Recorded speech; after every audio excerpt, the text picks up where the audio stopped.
Story number 1.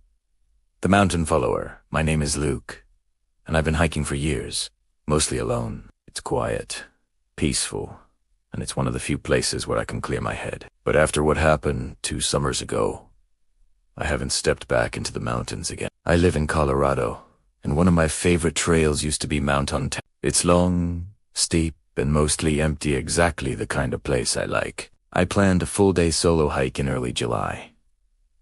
Forecast was clear, and I left just before sunrise. For most of the morning, the hike felt completely normal. But around noon, at about 11,000 feet, I noticed something strange. Up ahead, maybe 100 meters, I saw a man step off the trail and disappear behind a cluster of pine trees. He wore an oversized dark jacket even though it was warm, and he walked with a limp. I didn't think much of it at first. People take breaks off trail all the time, but something about the way he moved made me slow down a little. I reached a spot where he had stepped off, and nothing. No footprints, no sound, no sign of anyone walking nearby. Just trees, dense, dark, and unusually quiet. Still, I kept going. About an hour later, on my way toward the upper ridge, I heard something that made the hair on my arms stand straight.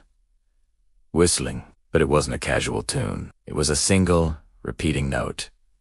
Long and slow, echoing faintly through the trees. Too slow, too controlled, like someone wanted me to know they were there. I stopped to listen. The whistle stopped too. I called out, "Hello? Anyone there?" Silence. The higher I climbed, the more uneasy I felt. Birds had gone completely silent. Even the wind seemed to stop. That's when I noticed the jacketed man had gone far below me. On a switchback trail I had passed half an hour earlier, he wasn't hiking. He wasn't climbing. He was standing completely still, facing directly toward me. I tried to convince myself it was nothing. Maybe he was resting. Maybe it wasn't he even looking at me. But the cold feelings spreading through my chest told me otherwise. By the time I reached the summit, clouds had rolled in. I didn't want to be caught in a storm, so I didn't stay long. As I started descending, I felt watched constantly. Every time I paused, the forest seemed to exhale around me, like something moved when I moved. 3 hours into the descent, the temperature dropped sharply. Fog crept in, thick and damp, hugging the ground. My visibility dropped to maybe 15 feet. I was moving slowly, cautiously.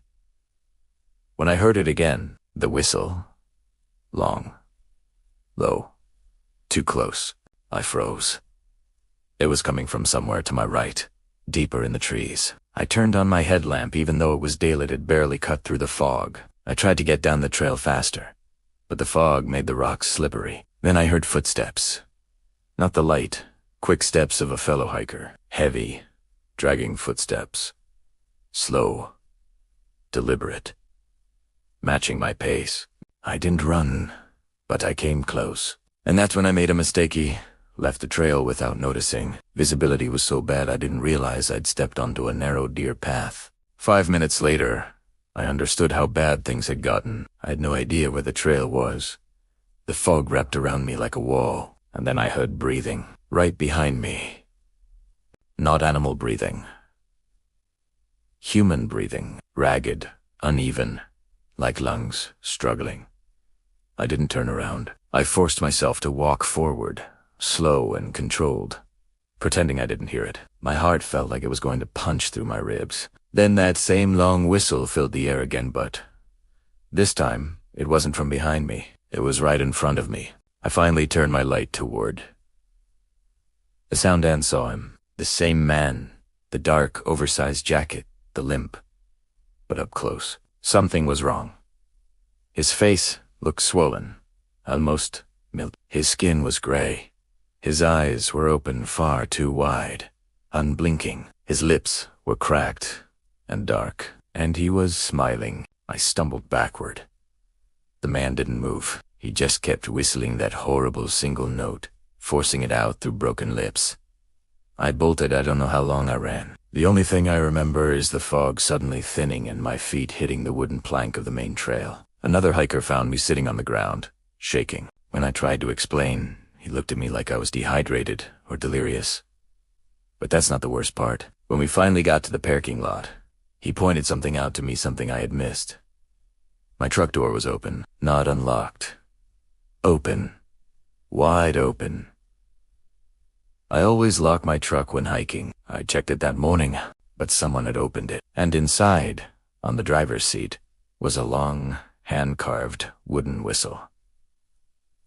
It was still wet, like someone had been holding it in their mouth. Police found nothing.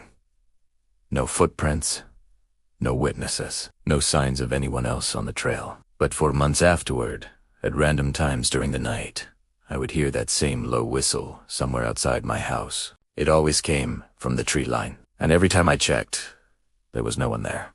Story number 2, the Ranger Cabin incident. Some stories stay with you forever, not because you want them to, but because your brain refuses to forget them. What happened to me and my friend Marcus last fall isn't something I can explain logically, and every time I talk about it, people assume we were hallucinating or scared of our own shadows. But we know what we saw, and we know what followed us home. Marcus and I were amateur hikers. Nothing serious, just weekend trails. One evening, while scrolling old forums about undiscovered hiking routes, Marcus found a post mentioning an old ranger cabin deep inside the Bitterroot Mountains in Idaho. Supposedly abandoned since the late 90s after multiple missing person cases. The post said the cabin wasn't on official maps anymore. Most people assumed it had rotted away. We decided to find it. We started early. The forest was quiet, unnaturally so. No squirrels, no birds, no think. After 4 hours of hiking off-trail using a GPS coordinate someone posted years ago, we finally spotted it. The cabin sat between 2 massive dead pines, almost invisible under years of moss and collapsed branches. Its windows were boarded shut from the outside. The door hung crooked on one hinge, like something had torn it open. "Dude, this looks fresh," Marcus said.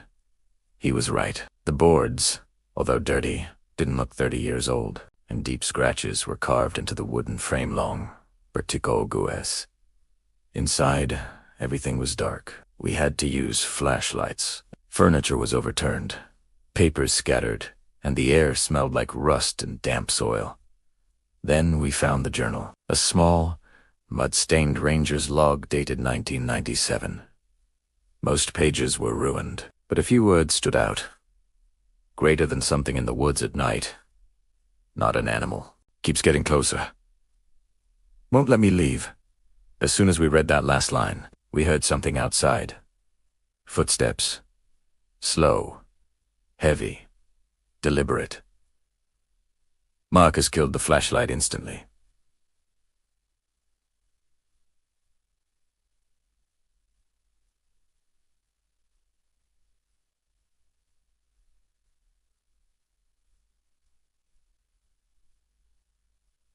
I didn't even breathe. Something walked past the window boards, brushing against the outer wall.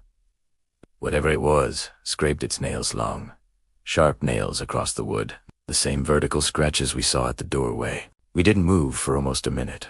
Then the footsteps stopped, and the forest went quiet again. Marcus whispered, "We're leaving. Now." We stepped outside slowly. The ground around the cabin was disturbed, like something had been pacing in circles. The soil was torn up, deep footprints that didn't look human or animal.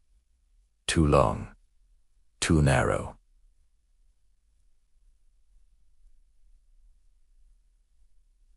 Too long. Hand-shaped. Hand-shaped. We followed our GPS back toward the trail. But the deeper we went, the more we realized something was wrong. The woods felt different. Dense. Warmer. Like the air itself was pushing against us. Then Marcus stopped walking. "Listen," he whispered. At first I heard nothing. Then, faintly, a tapping sound, like someone knocking on wood. Slow, rhythmic taps, echoing faintly through the forest. Not from one direction. From all around us. I scanned the trees with my light and saw something move behind a trunk just 20 feet away. A dark shape. Tall.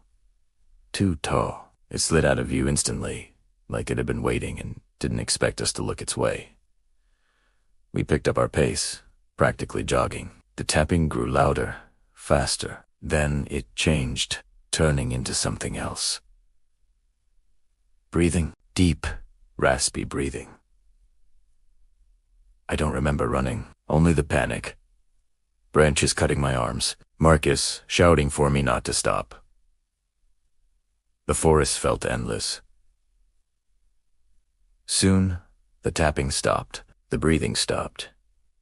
Everything stopped. We eventually reached the main trail. We practically collapsed when we saw two hikers coming toward us. They offered water and asked if we were okay. Marcus and I just nodded.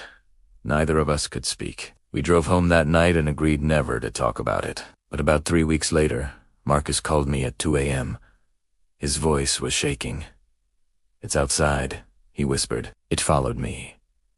Before I could say anything, I heard it through the phone. The same slow tapping we heard in the woods, each tap louder than the last. Then Marcus hissed, "Don't come here. Don't." The call cut off. I drove to his place anyway. When I got there, all his lights were on. The front door was open a crack. Marcus wasn't in his house. He was never seen again. Inside his living room, carved into the wall in long, vertical scratches, were 3 words. Not animal. Watching. That same night, while I was trying to calm myself in my own home, I heard something tap gently at my bedroom window. Slow. Methodical. Patient. I didn't look. I still hear it sometimes. Even now, months later, and I know exactly what it means. We weren't supposed to leave that cabin alive, and whatever was pacing outside that night wasn't done with us.